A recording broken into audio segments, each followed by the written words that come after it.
Today we talk about something most clinics don't like to dwell on. What can actually go wrong during fertility treatments? I'm Dr. Mark Amols, and this is Taco Bout Fertility Tuesday.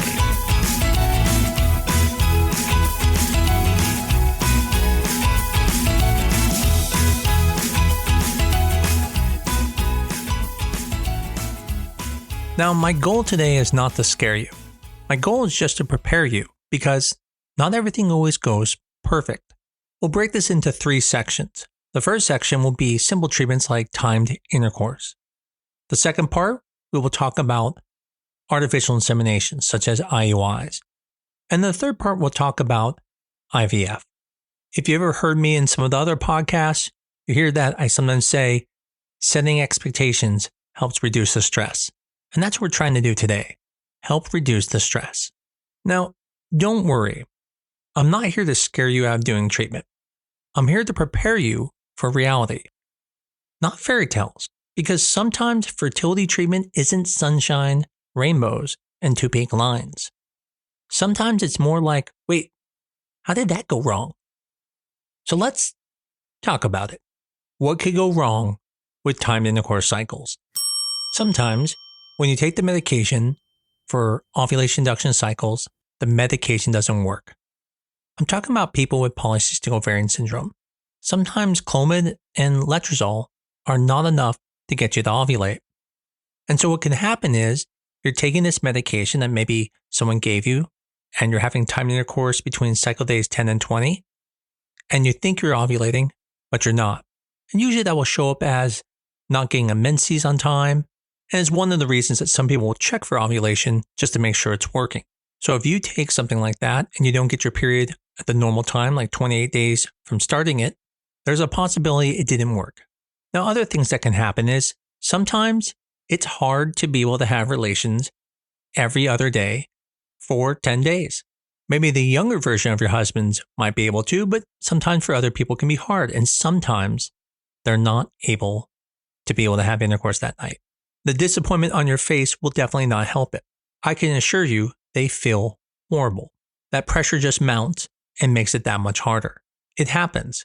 And if it's happened before, when even not trying to get pregnant, sometimes it's worth getting a medication like Viagra. So then that way, if that happens, they can take that and be able to perform. Next up, IUI. Simple, right? Sperm meets egg, fall in love, make an embryo, done. But no, let's break down what can really happen. Timing is everything.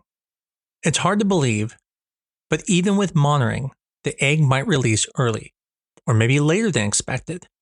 And if the sperm arrives to the party too early or too late, potentially it could be a problem. Now, if you heard me say before, early usually isn't that bad, but 5 days early, that could be a problem. So although it's not common, there are times that you could ovulate too early. And that can make the IUI not work, and it can be very disappointing, especially if you're using donor sperm, since that's the only sperm that's ever going to be seen by your eggs. And so we monitor to try to watch for this, but it's not perfect.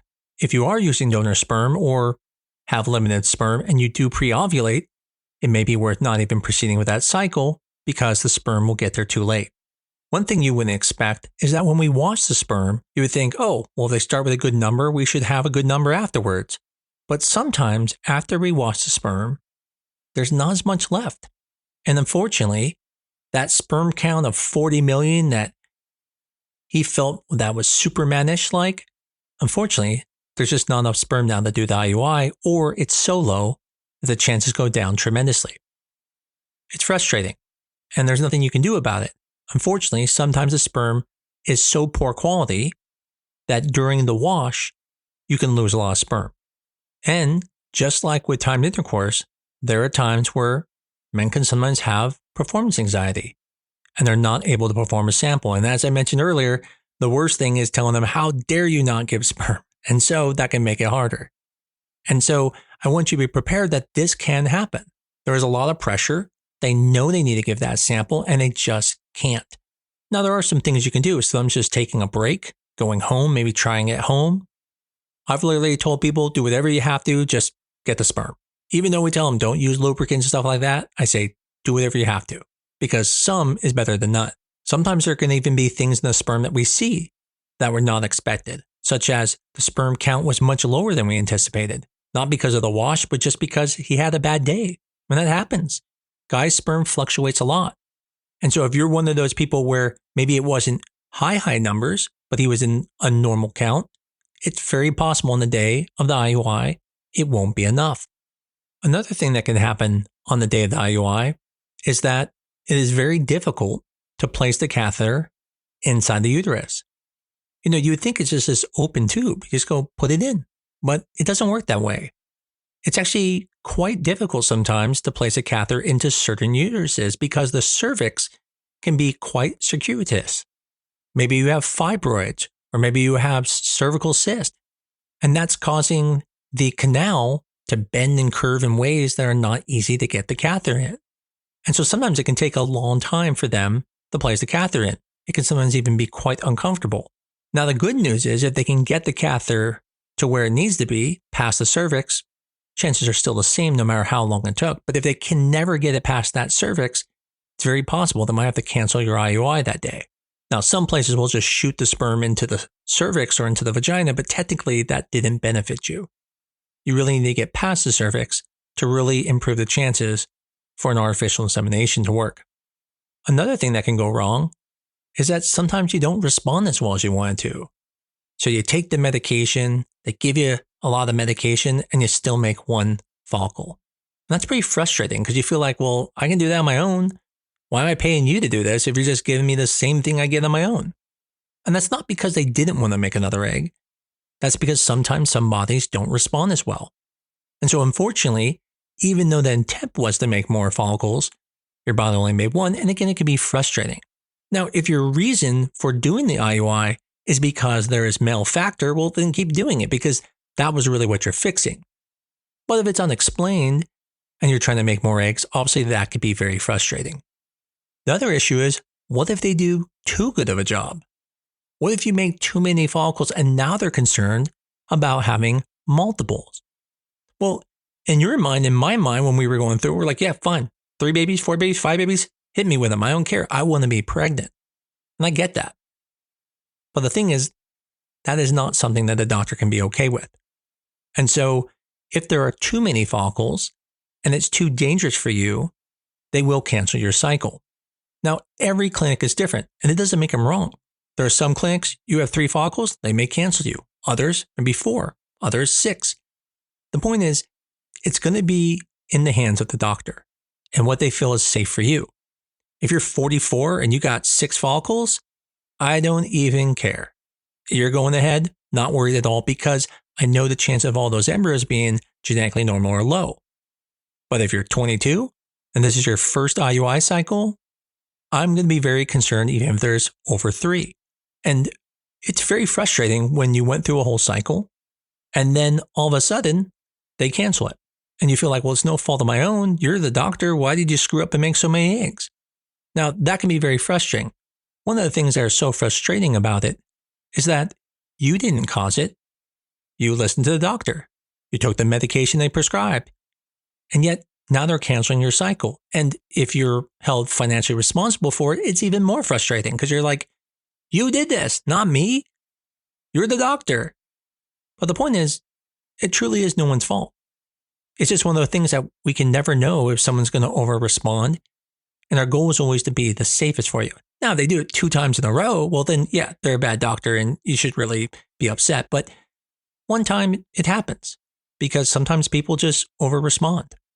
Okay, so now we're diving into the big leagues here. IVF, the most advanced, controlled, and expensive option. And yes, still not immune to failures. Now, similar to IUIs, you can potentially over-respond or under-respond, meaning your doctor tries to make lots of follicles, but you don't make any, and that can be frustrating because you're like, I took all this medicine. Sometimes it's your body.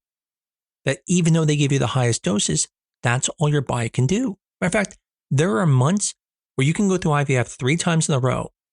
1 month you might get 15 eggs, next month 12 eggs, then 1 month only 5 eggs. It's possible. Your body can just all of a sudden not do as well 1 month. On the same token, your body can over-respond. And now all of a sudden, you're at risk for ovarian hyperstimulation. We're not worried about multiples now because we can take those eggs out of you and we can put back an embryo individually. But the issue here is that now you made too many and it could be dangerous for you. There are things we do to try to prevent that, but the point is, I want you to know these are things that can go wrong that we weren't planning for. One thing you may have never thought of is not being able to get to the ovary. Sometimes the ovaries can be behind bowel. Sometimes they're stuck behind the uterus. And although they thought they could get to the ovary, at the time of surgery, they realized, I can't get to it. It's too difficult or too dangerous. They're not going after it because they're not willing to try. It's because it's too dangerous for you. And so sometimes they'll actually not go to an ovary and pull the eggs, which seems crazy to think you went through all this and there was the possibility that they may not get to an ovary. I tend to try to tell patients if I think there's a troubled ovary, but the point is that it can happen. It's no one's fault, but it's very frustrating to wake up and find out only one ovary was retrieved because the other one they couldn't get to. And as you know how life goes, sometimes that's the best follicle ovary you have where most of the eggs were on it, and now you're even more frustrated. If you ever listen to my episode on fertilization, you'll know that sometimes they don't fertilize at all, that you have total failed fertilization, and that they had to do rescue ICSI. That is absolutely a tough pill to swallow. What's even crazier is, even with ICSI, it can still happen. Now, you're guaranteed a sperm's going to get in the egg, but you can't guarantee it's going to fertilize. If the sperm is very poor quality, it's very possible that they may look like they're going to fertilize, but the next day you come in and none of them did or didn't fertilize normal. And that brings me to the point of fertilization again, which is they can fertilize, but what's weird is they didn't fertilize normal, which is strange because it means it underwent a division, it made the polar body, which tells you have fertilized, but then they tell you, oh, they were 3 PNs or 0 PNs, which is an abnormal fertilization, which again comes out of left field thinking, wait, I had to just not only have fertilization, but it has to be perfect. It can be frustrating when that happens. Another thing that's shocking is even development can change. Sometimes you get told, oh my goodness, you have 16 embryos and you're feeling great. It's definitely going to go fine because you know that 50% of those embryos are going to make it to the blastocyst stage. At least that's what you're anticipating. And then all of a sudden they tell you none of them end up making to the full blastocyst stage. It can happen. It's not common, but it can happen. Just like they can go to PGT testing and all of them can come back abnormal.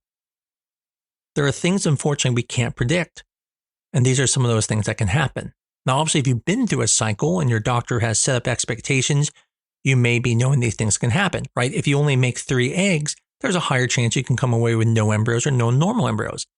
But even when people have very good cycles, this stuff can still happen. It's just less likely. And just like with IUIs, we talked about how it can be difficult sometimes to do the IUI. Well, now it's even worse because now you're talking about transfers.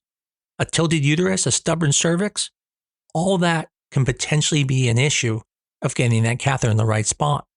That's why sometimes we'll do what are called mock transfers. When we're doing the saline sonohistogram, we can figure out if there's problems there.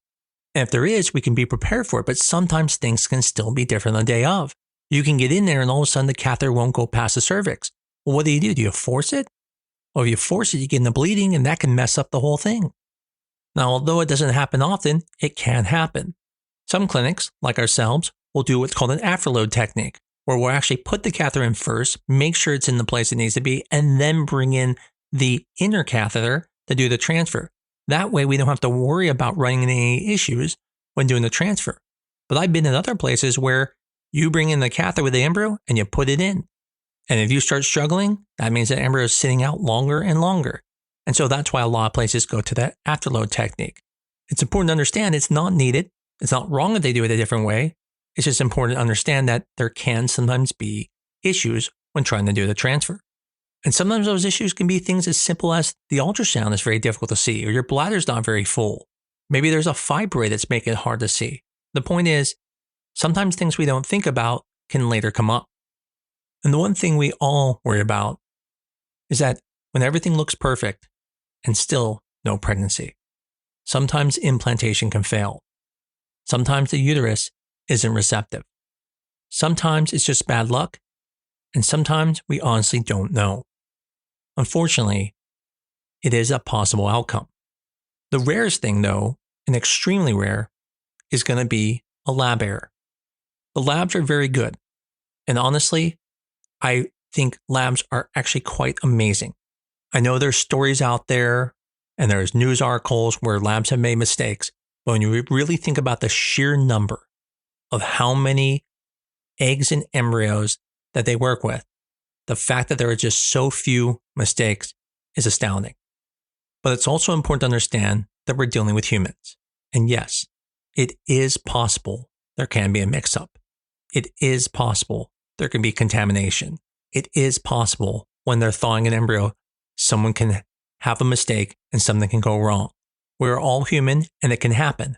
And hopefully, clinics should be honest with you and let you know that. But unfortunately, anytime there are humans involved, there is always the possibility for something to go wrong. This is why when people ask me, can I guarantee them 100% that there's no way that they could end up getting a mix-up? I tell them, I can guarantee you 100% we do everything we can to make sure that never happens by having multiple checks and by having certain policies in place to prevent that. But nobody can guarantee you that there can't be a mix-up when you're dealing with humans. The last part that people can't predict isn't a physical one, but it's still painful. And that's the emotional curveballs. Sometimes you can end up getting stressed when you never thought you will, because when it fails and no one can tell you why, it can be extremely emotionally difficult. You got friends who are sneezing and get pregnant, and yet your hope turns to heartbreak for the third, fourth, maybe even the fifth time. This is why it's important to have a support group, which includes your doctor, maybe a therapist, a fertility community, or just your partner. Now here's the thing. Complications don't mean you failed. They don't mean your body is broken. They just mean fertility is complex. The goal of this episode isn't to make you feel anxious. It's to empower you. When you know what could happen, you can plan, you can pivot, and you can push forward. So remember, hope isn't blind optimism. Hope is knowing the risk and doing it anyway. You got this. Thanks for joining me again on this week's Taco Bout Fertility Tuesday. If you like this episode, drop us a rating, share it with a friend, or scream it out loud in our waiting room. I don't mind. Stay hopeful, stay informed, and as always, keep coming back. I look forward to talking to you again next week on Taco Bout Fertility Tuesday.